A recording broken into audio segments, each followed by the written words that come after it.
چونکہ صحرا میں سواری گم گئی اور میلوں تک انسانی آبادی ہی نہیں ہے، تو وہیں پیاس سے ہلکان ہوا، بے چین ہوا، وہاں درخت کے ساتھ ٹیک لگا کے موت کا منتظر ہو کے بیٹھ جاتا ہے، اور یوں بیٹھے بیٹھے اس کی آنکھ لگ جاتی ہے۔ اچانک اس کی آنکھ کھلتی ہے تو کیا دیکھتا ہے کہ اونٹ ماں ساز و سامان کے پاس کھڑا ہے۔ تو اونٹ کا ملنا زندگی مل جانا تھا، تو وہ اتنا خوش ہوا کہ خوشی سے اس کی زبان بل کھا گئی۔ وہ کیا کسی نے کہا نا کہ جب بھی تیری قربت کے امکان نظر آئے ہم اتنے خوش ہوئے کہ پریشان نظر آئے۔ تو کہنا تو یہ تھا کہ اے اللہ تو میرا رب اور میں تیرا بندہ، لیکن وہ خوشیوں کے ہجوم میں درک گیا اور کیا کہتا ہے، اللہم انت عبدی وانا ربک، اے اللہ تو میرا رب، تو میرا بندہ اور میں تیرا رب۔ تو اس قدر وہ خوشیوں میں درک گیا کہ اس کو اپنی زبان پہ قابو اور کنٹرول نہ رہا۔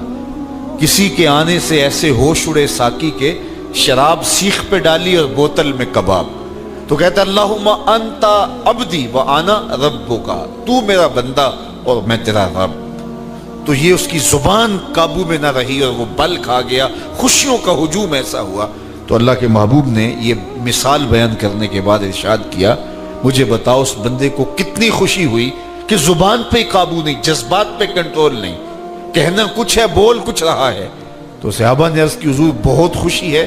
تو فرمایا جس طرح یہ بندہ اونٹ کے ملنے پر واپس آنے پہ خوش ہوا، حتیٰ کہ خوشیوں کے ہجوم میں اس کی زبان بھی قابو میں نہیں رہی، یہ بتا رہا ہے خوشیوں کے وفور کا عالم اور مسرتوں اور جو ہے وہ خوشیوں کی کثرت کا عالم بتا رہا ہے۔ تو فرمایا یہ بڑا خوش ہوا جب کوئی بندہ پلٹ کے مالک کی دہلیز پہ آتا ہے، اللہ اس سے بھی زیادہ خوش ہوتا ہے کہ میرا بندہ میری چوکھٹ پہ آ گیا۔ تو پھر اللہ یہ نہیں دیکھتا کہ اس کے گناہ کتنے ہیں، سمندر کی جھاگ کے برابر بھی گناہ ہو تو معاف کر دیے جاتے ہیں، اس لیے کہ میرا بندہ پلٹ کے میری چوکھٹ پہ آیا۔ تو توبہ اللہ کو محبوب ہے، اللہ کو مطلوب ہے، اللہ کو چاہیے کہ بندہ اس کے حضور آئے اور پھر اللہ جل شانہ اس کی مغفرت و بخشش فرما دیتا ہے۔